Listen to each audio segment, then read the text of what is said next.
नमस्कार मेरे प्रिय विद्यार्थियों, आज हम वैदिक गणित के अंदर नया टॉपिक लेके आए हैं जिनका नाम है सूत्र दर्जांक विधि से भाग। क्या नाम रहेगा? सूत्र दर्जांक विधि से भाग। आज हम भाग की एक नई विधि का अध्ययन करेंगे जिसका नाम है सूत्र दर्जांक विधि। ठीक है, तो सबसे पहले हम इसके कुछ क्या पढ़ेंगे, नियम पढ़ेंगे। ठीक है ना, तो किस प्रकार से दर्जांक विधि को हल करेंगे। ठीक है ना, तो देखो आप सबसे पहले नियम पहला नियम क्या कहते हैं कि सबसे पहले भाजक के मुख्यांक तथा दर्जांक का चयन करना है।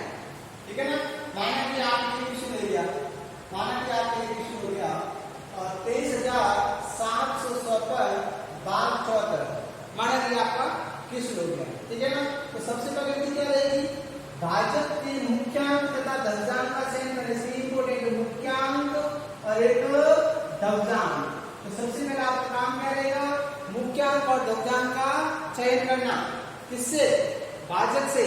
तो बताओ भाजक कितना है? भाजक आपका हो जाएगा 74। भाजक क्या हो जाएगा? 74।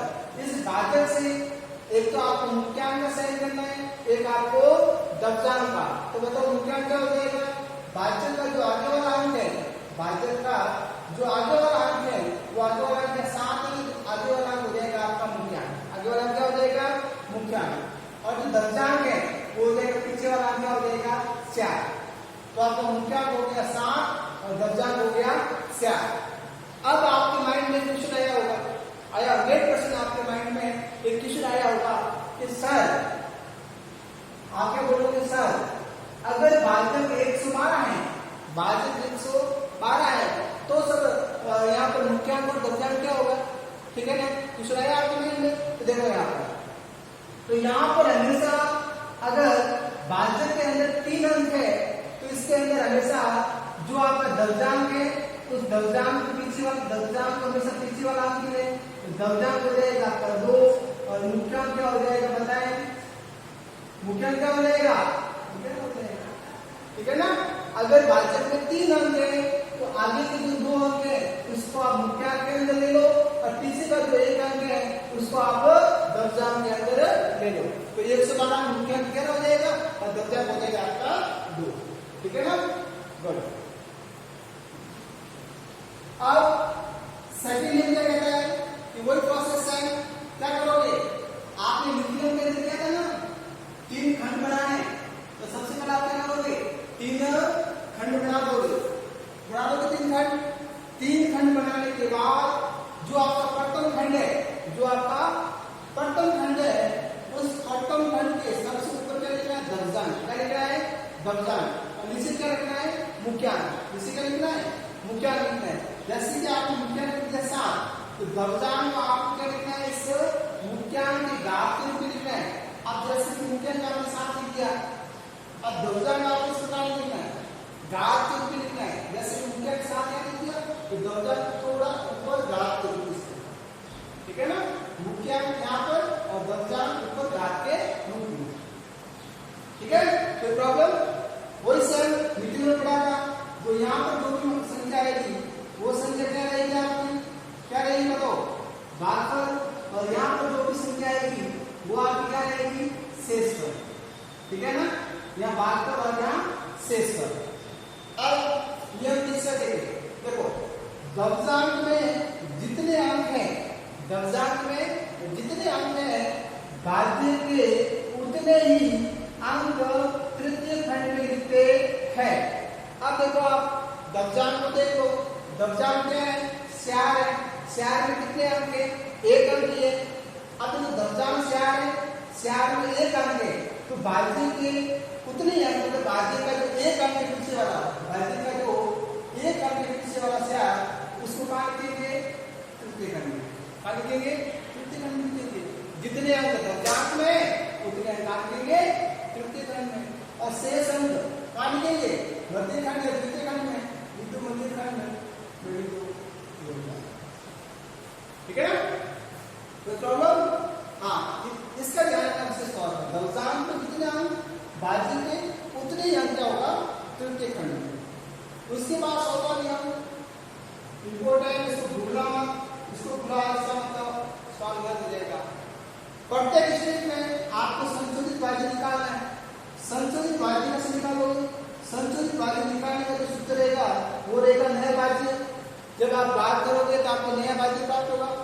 नया भाज्य माइनस भागफल अंक इंटू दर्जांक। यहाँ जो आपका भागफल अंक आएगा उस भागफल अंक का गुणा किससे करना है?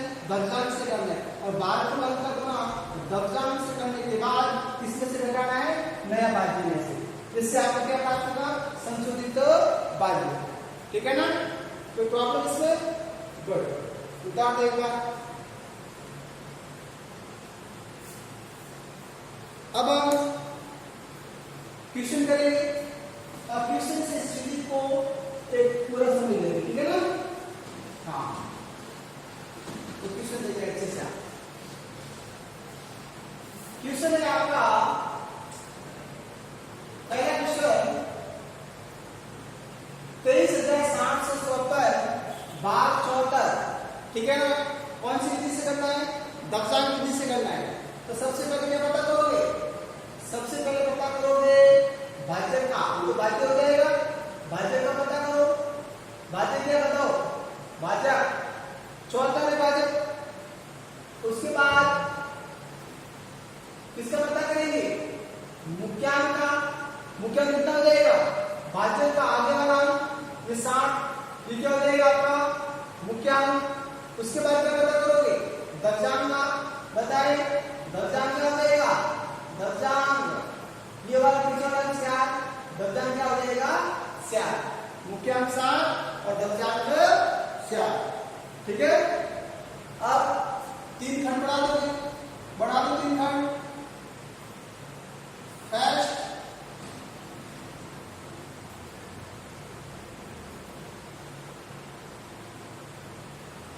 ये 3 खंड। ठीक है? ये फर्स्ट खंड, सेकंड और थर्ड। फर्स्ट खंड के अंदर यहां पर आप क्या लिखोगे? बताओ क्या लिखोगे? मुख्यांक। क्या लिखोगे? मुख्यांक। बताओ मुख्यांक क्या दिया हुआ है? 7। यहां लिख देंगे आप 7 और 7 के जस्ट ऊपर, 7 के जस्ट ऊपर घात के रूप में क्या लिखोगे? दर्जांक 4। ठीक है ना? घात के रूप में लिखना है और थोड़ा ऊपर ये क्या हो गया आपका? दर्जांक। क्या हो गया? दर्जांक।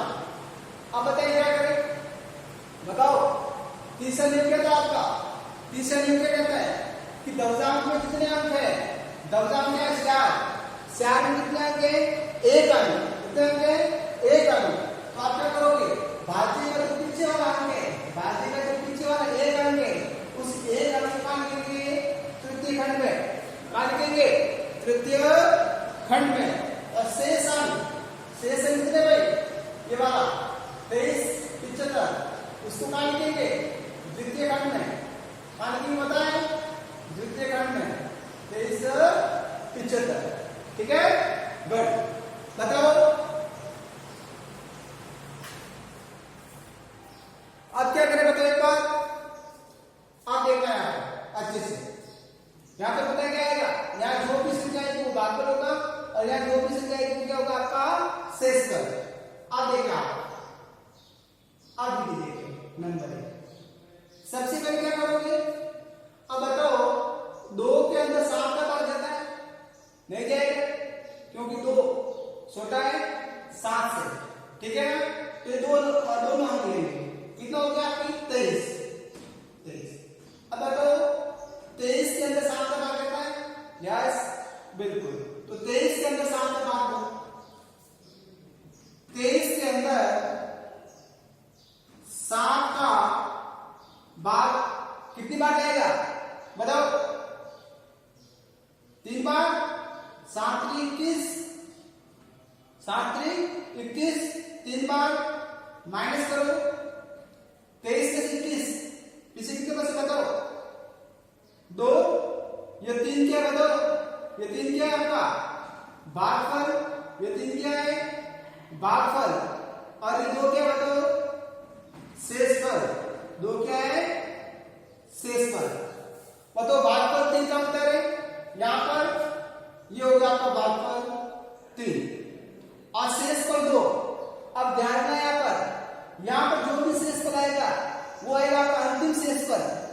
लास्ट में लास्ट पॉइंट जो होगा वहां पर जो आपका शेष पद होगा उसको आप यहाँ तृतीय खंड के क्षैतिज रेखा के नीचे लिखोगे। अब ये जो 2 है इस 2 को आप यहाँ मत लिखना। अब इस 2 को कहाँ लिखोगे देखना एक बार, ये जो आपका शेष पद 2 है इस 2 को आप लिखोगे, ये जो 7 है ना इस 7 के आगे और थोड़ा नीचे इस प्रकार, ये 7 के आगे और थोड़ा नीचे इस प्रकार ऐसे लिखना है, ठीक है ना। इसका तो काम हो गया, तो इसका तो ठीक है ना, इसको 2 है 7 के आगे और थोड़ा नीचे, ठीक है ना, लिख दिया। इससे आपको क्या प्राप्त हुआ, इससे आपको प्राप्त हुआ नया बाध्य, इससे आपको क्या प्राप्त हुआ है नया बाध्य। बताओ नया बाध्य क्या प्राप्त हो गया, 2 और 7 27। तो जो आपका नया बाध्य है वो नया बाध्य कितना प्राप्त हो गया बताएं, कितना हो गया 27। नया बाध्य कितना हो गया आपका 27। अब हम क्या करेंगे संशोधन करेंगे, क्या करेंगे संशोधन, ठीक है ना। हाँ जैसे ही आप एक विशेष बात याद रखना यहाँ पर, जैसे ही आपका नया बाध्य है नया बाध्य आते ही आपको संशोधन करना है। याद रखें नया बाध्य में भाग नहीं दे, ठीक है ना। तो यहाँ आप करेंगे संशोधन, संशोधित बाध्य, संशोधित बाध्य। बताओ संशोधित बाध्य का फॉर्मूला क्या होता है बताओ, नया बाध्य माइनस भागफल अंक इंटू दर्जन, ठीक है ना। बताओ नया बाध्य क्या दिया हुआ है, नया बाध्य 27 माइनस भागफल क्या दिया हुआ है 3, ये जो प्रथम भागफल है ना 3, भागफल 3 इंटू दर्जन क्या है 4, 3 इंटू 4, ठीक है ना। बताओ 3 इंटू 4 क्या हो गया 3 इंटू 4, ठीक है ना। यहां से करते हैं संशोधित बाध्य बराबर नया बाध्य 27 माइनस भागफल 3 इंटू दर्जन 4, 27 माइनस 3 इंटू 4 12, 27 में से 12 घटाओ, 27 में से क्या घटाओगे 12 घटाओगे, पीछे कितना बचेगा बताओ, 7 में से हो गया 5 और 2 में से गया 1 15।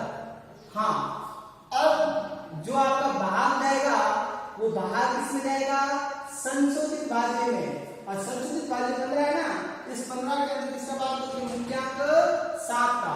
अब 15 के अंदर 7 का भाग होगा, ठीक है। कुछ समझ में आया, क्या करोगे सबसे पहले यहां से आएंगे उससे मुख्यांक का भाग करो, और भाग देते ही भागफल यहाँ और शेषफल यहाँ वाला लिखते आगे लिख दिया, इससे आपको मिलेगा नया बाध्य, ठीक है। अब नया बाध्य के अंदर भाग को देना है, भाग किसे देना है संशोधित बाध्य के अंदर, संशोधित बाध्य कैसे निकालोगे, नया बाध्य माइनस भागफल इंटू दर्जन, तो संशोधित बाध्य क्या आ गया आपका 15। अब 15 में 7 का भाग दो, 15 के अंदर 7 का भाग कितनी बार 1 बार, 7 एकम 7, 1 क्या हो गया आपका भागफल, ये क्या हो जाएगा भागफल, और 15 में से 7 किसी कितना बचा 8, और 8 क्या हो गया आपका शेषफल, 8 क्या हो गया आपका शेषफल, ठीक है ना। 8 क्या हो जाएगा आपका शेषफल, ठीक है गुड। सॉरी इसमें आप 15 में 7 का भाग 2 बार, ठीक है ना, 7 दूनी 14, कितनी बार जाएगा 2 बार, 7 दूनी 14 माइनस 15 में 14 बटे 20 में से आपका 1, ठीक है। अब ये 2 है, 2 आपका क्या हो जाएगा भागफल, क्या हो जाएगा भागफल, और 1 क्या हो जाएगा आपका शेषफल, ठीक है ना। 7 दूनी 14 2 बार जाएगा भागफल, तो भाग 2 बार जाएगा, 7 में 7 15 से 1 2 हो गया आपका भागफल और 1 हो गया आपका शेषफल। ठीक है ना। तो भागफल का उतार है भागफल यहाँ उतार और शेषफल क्या होता है बताओ। शेषफल इस 5 के नीचे और थोड़ा आगे इस प्रकार। ठीक है। इससे आपको क्या प्राप्त हो गया बताओ। नया भाज्य। क्या प्राप्त हो गया आपको। नया भाज्य। तो बताएं नया भाज्य क्या हो गया। नया भाज्य क्या मिल गया बताओ। नया भाज्य क्या हो गया। ये वाला 1 और 5 15।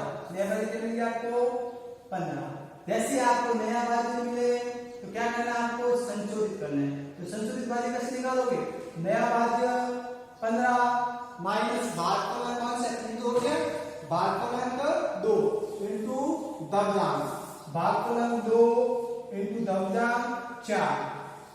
15 माइनस 4 दूनी 8 कितना हो जाएगा फिर से 7। ठीक है ना। तो संशोधित भाज्य क्या आ गया आपका 7 आ गया। ठीक है गुड। अब आप क्या करोगे इस संशोधित भाज्य 7 में किसका भाग दोगे मुख्यांक 7 का। 7 में 7 का भाग दे दो। ठीक है ना। 7 के अंदर 7 का भाग कितनी बार जाएगा 1 बार।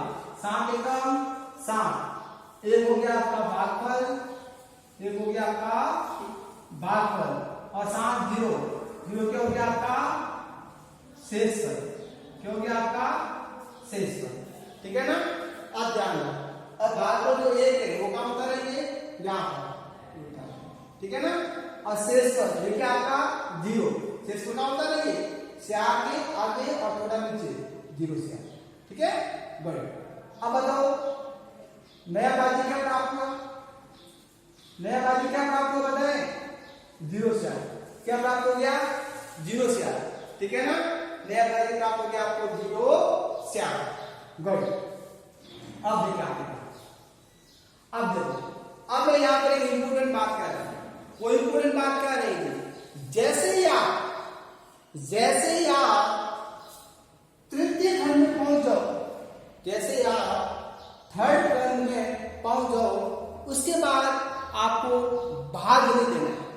ठीक है ना। याद रखना जैसे आप तीसरे खंड में पहुंच जाओ फिर वहां पर आपको भाग नहीं देना है। तो क्या करेंगे वहां पर डायरेक्ट आपका क्या निकलेगा अंतिम शेषफल। क्या निकलेगा अंतिम शेषफल। वहां डायरेक्ट आपका अंतिम शेषफल निकलेगा। और अंतिम शेषफल कैसे निकालोगे डायरेक्ट आपका अंतिम शेषफल निकालोगे। और अंतिम शेषफल निकालने का जो सूत्र है वो किसके जैसे रहेगा संशोधित भाज्य का।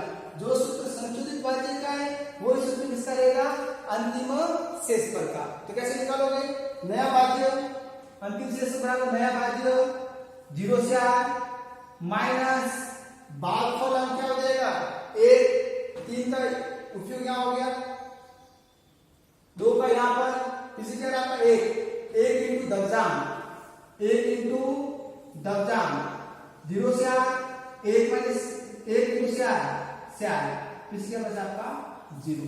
तो जो अंतिम शेषफल है वो क्या आ गया आपका 0। तो अंतिम शेषफल लिख देंगे यहाँ पर लिखेंगे। ठीक है ना। यहाँ पर लिखा आपको अंतिम शेषफल। ठीक है ना। तो ये हो गया आपका पूरा भाग। अतः भागफल क्या प्राप्त हो गया आपको बताओ। भागफल क्या प्राप्त हो गया 321। क्या हो गया 321। और शेषफल क्या प्राप्त हो गया बताएं शेषफल 0। ठीक है ना गुड। उतार देखो।